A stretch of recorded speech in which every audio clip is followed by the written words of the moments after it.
Hey guys, how's it going? Welcome back to the Kiwi Lads channel. In this video, we are going to be trying to predict the starting lineup and reserves for the All Blacks in their upcoming fixture this weekend up against France. But if you do enjoy this video, be sure to leave a like and subscribe to the channel. It is once again myself, and I have got Rugbyitch. Now, at this stage, we are sitting 3 points to myself, 2 points to yourself. So how are you going to guarantee that you do win it this week and bring it back to a 3-3 draw?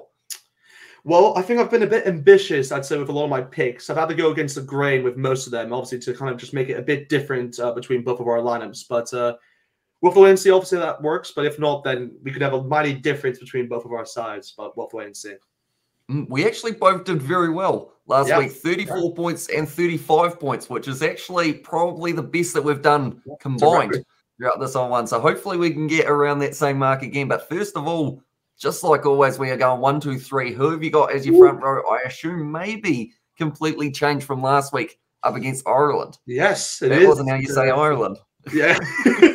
Ireland. Ireland. Yeah, no, at number 1, I've gone with the likes of George Bauer. And at number 2, I've gone with the likes of Dan Coles. And at number 3, I've gone with the likes of Offa Tungafasi. So I've gone with a completely different front row, obviously, from last week. I do believe they have to kind of switch this up, to be perfectly honest, because that front row, in my opinion, really got challenged a lot within the scrum and within the lineouts as well. So I do think they have to kind of change that in particular. I don't think the props actually made a difference compared to the likes of, I think Ireland actually won that battle with Porter and Tad Furlong. So I think it's one of those where they have to really change that when they go against this French side, because, man, they have a plethora of props they can bring into this. And I mean, I'm looking out for maybe like Demba Bamba. He is just he's a force to be reckoned with. So yeah, they have to put in some big guns, I think, for this one. So yeah, that's why I've gone with my front row. Alrighty, so guess what? No, you're joking. Exactly the same, mate. We have gone with 3 changes, and I have got George Bauer, Jacobson. You're joking. You're joking. I made sure this was going to be completely different, so then we're both not going with the norm. No, we've gone with 3 changes straight away off the bat. Okay. So maybe our bench replacements might be a little bit different for that front row. But now locking duo. Last week they did go with the very experienced combo of Brodie Retallick and Sam Whitelock. Once again, I am going to be sticking with that and going Retallick and Whitelock as my 4 and 5. Have you got the same? I have gone the same. I feel like it is probably the best solution, obviously, against this French lock pairing. I mean, I think they'll go with the likes of Flamand as well as Tafloena, and those two are just, I mean, Tafloena is just massive. He's just massive. So, yeah, I think they have to do they have to bring in a lot of more experienced players from that position. So, yeah, I definitely have gone with the likes of Retallick and Whitelock for those two. Okay, so 5 the same so far. We've got the loose forward trio, somewhere that we have never quite always had the complete same.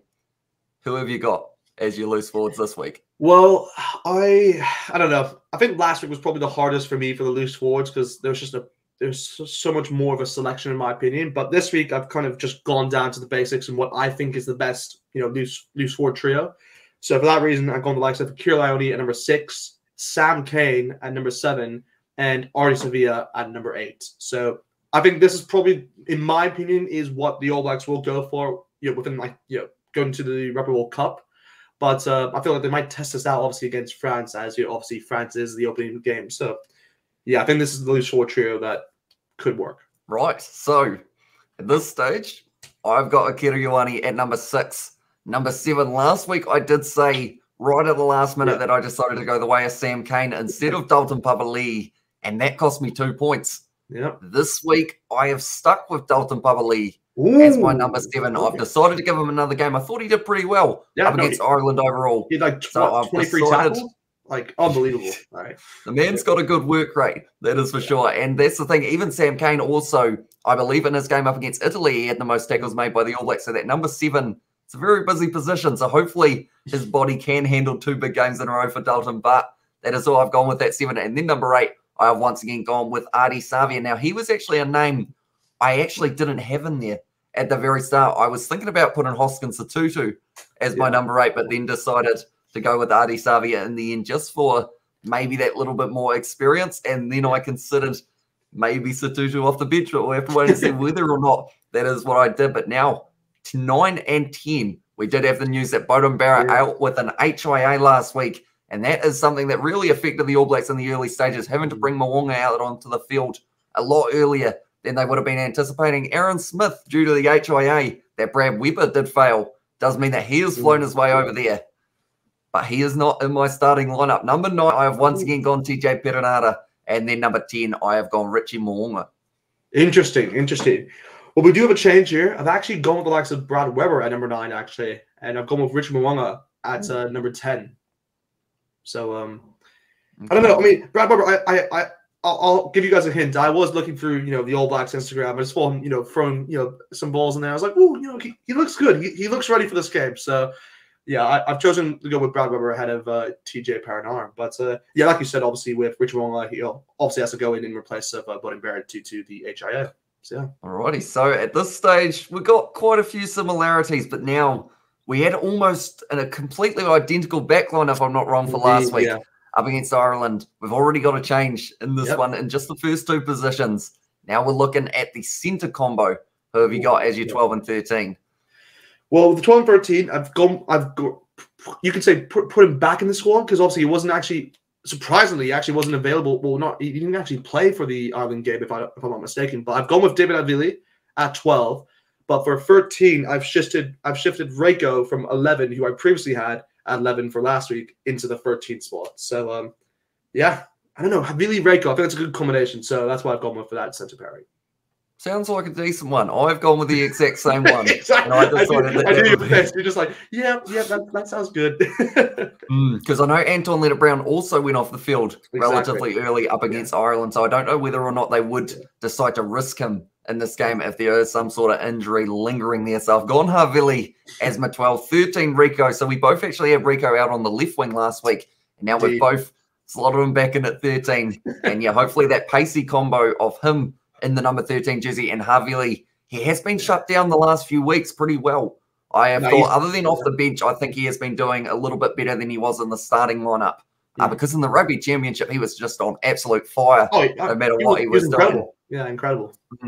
So hopefully he can have another good game here up against France. Looking now at the outside backs, number 11, I've brought in George Bridge for this match due to the fact that I did put Rico Ioane into the centre. They did go with Sever Reece last week, though, out on that side, so perhaps they could look at maybe doing that again. Number 14, I have stuck with him. Will Jordan, no matter what, no matter the circumstances, he still finds a way to score a try every single game that he has taken part in. His strike rate is just absolutely phenomenal. So that is why I have decided to leave him in there in that number 14 jersey. And then 15, due to that injury of Bodin Barrett, originally I was considering giving Damien Mckenzie a crack at fullback, but instead now I have stuck with Bodin Barrett's brother, Geordie. Oh, okay. He is going to be the one who's going to be at 15. I almost got you for a second there. Yeah, I thought you were saying, I'm putting Bodin Barrett at 15. I was like, what? Doesn't he have an HIA? But yeah, that's good. That's good. Yeah, I mean, I have a very, I think I have the exact same, winger and fullback pairing as you. I mean, I do have the likes of, George Bridge, number 11, as well as Will Jordan, number 14. And for the same reasons as you, I have also gone with the likes of Geordie Barrett at 15. So, yeah, I think it's just kind of, it makes more sense. I mean, George Bridge, to be perfectly honest, was the one player within my backline, which I didn't really want to play him. But obviously, with me putting Reiko, obviously shifting him towards the 13 position, it just made a lot of sense. I could have gone with the likes of Sever Reece once again, but I don't believe Sever Reece made much of an impact within that Ireland game as you would like to see him do. So yeah, for that reason, I've obviously gone with George Bridge from that position. And yeah, like I said, Will Jordan just a sensational player. Obviously, he's been voted for a breakthrough player of the year as well. So and he definitely deserves that, by the way. Definitely vote for him. I voted for him, by the way, guys. I've made a video on that, but yeah, he's just unbelievable. So yeah, I have to go with Will Jordan. And yeah, Geordie Barrett, like you said. Yeah, I want to put Mckenzie in, but yeah, I guess you have to stick with Geordie Barrett for that position. So I guess the big question is Mckenzie going to be maybe peeping his head onto your bench at some stage? Oh, that didn't sound too confident. We'll see. See whether or not this is the case. So now, 16, 17, 18, we had the exact same props and also Hooker, who was starting the match. Who you got here on the bench? Well, I've kind of been inspired by the selections you've made previously in the past. So I've gone with the likes of Cody Taylor off my bench. I do believe he'll still be in the game, but obviously off the bench for the number 16 position. For number 17, I'm going to play that you like to select a lot. So I've gone with Ethan de Groot. Maybe I think like I can definitely tell you're putting him in your squad. For the number 18, I've gone with my normal selection where I put Angus Talbot in because I don't believe he's actually played within the last 2, if I'm not mistaken. So maybe I think this is an opportunity for him to kind of make an impact off the bench. So yeah, that's what I've gone with the number 15, 16, 17 positions. Okay, so we're starting to get even more similar as we keep on going through these weeks. Number 16, Cody Taylor. I've gone with. You do. Decided to give him another go. No, there's no way 17. you have it. Mr. Brute Ethan DeGroot is my number 17 there. And then number 18. He hasn't played a couple weeks, so I thought, why not bring him in for this one? Angus Tarvell is the medal I've got. I just don't get that. How like... Okay, that's annoying, guys. I'm trying to make this different, by the way, guys, for the lineups to get the win here, but Hamish is making it impossible for me. But although sometimes we have a little bit of a change here in the 1920. Yes, number 19, Tupavai, I have decided to go with. I was close to giving Josh Lord the go, but I think in this game up against France, after coming off the loss, they want to have just that little bit more stability there at 19. And then number 20. We are going to have a difference because I've got Sam Cane as my man coming off the bench in the later stages. Yep. So, of course, I do the same as you with Tupavai, number 19. Obviously, like you said, he kind of has a bit more experience at least, obviously, than, what was it, Josh Lord, I believe? But kind of forgot his name for a second. But also with the 20 position, I have gone the likes of Luke Jacobson as, he covers, obviously, all 3 loose forward positions. So, yeah, I feel like that's probably the better way to do it. But I wanted to put him really badly either Blackletter, or, because he had a good game as well, or even Shannon Vizell, because I actually put him within my lineup from last week, but I don't know, I just don't think it's the right time to put him in. So for that reason, I went with Luke Jacobson. Okay, so at this stage, we've got a few Chiefs players popping up on the bench. 21, 22, 23. I'll give you a hint. I've got a couple Chiefs players lurking around there. Yeah, Who have you got? Yeah, as your options for the backs? Well, I do have a bit of Chiefs players in there. I do have some, but for the first one though, I don't have a Chiefs player in. I have the likes of Aaron Smith at number 21. Ooh.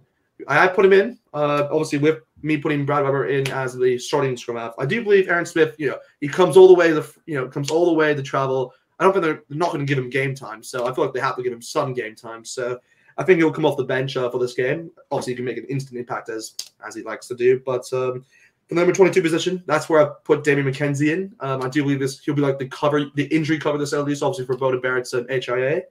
But for the number 23 position, I've gone with Quinn Tupaya. I do believe he's a decent center to go with. It was either between him or Brandon Enor because they went with last week a center as well on the number 23 position. But I don't know, I just feel confident in Quinn Tupaya. So for that reason, I've gone with him. Okay, so I've got number 21. He is not a Chiefs player.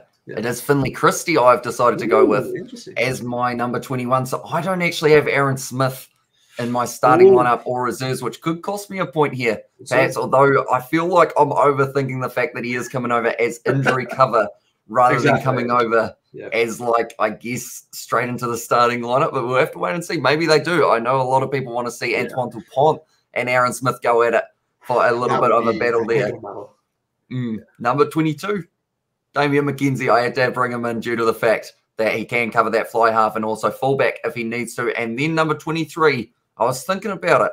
And there was this guy, he plays in the centres, and he's from the Chiefs. And he's just quite a good player overall. So I decided Quinton Fire was the man to go with there. And I think that is because of the fact that, Rico Ioane, he can just move out to that wing if they do need someone to cover that. And then Damien Mckenzie's got the fullback and also fly half covered. So then there's only one thing left. And that is Quinton Pye in the midfield. But yeah, at this stage, not too many changes at all for us overall. I know that you were going with a little bit of risk. I was the one being out there with my changes, but yeah, for some reason you've I don't know, somehow copied me. But yeah, no, we'll see. Yeah, it's going to be an interesting one to see what they decide to go with. The lineup is going to be announced at around midnight New Zealand time on the Thursday, I believe it is. Yes, around that kind of midnight. So we are going to be doing our lineup video straight away. For you guys who do want to check that out. But nonetheless, thank you all very much for tuning in. If you are new to the channel, be sure to hit that subscribe. Also, be sure to check out Rugbyitch. We have done many, many videos so far in terms of our lineup predictions. They possibly, who knows, maybe they'll come back for Super Rugby Pacific. You never know. Perhaps could be another one that we will go for. Thank you very much, mate, for coming on the channel. Yeah. And nonetheless, thank you all very much for tuning in, and we will see you all for the next one.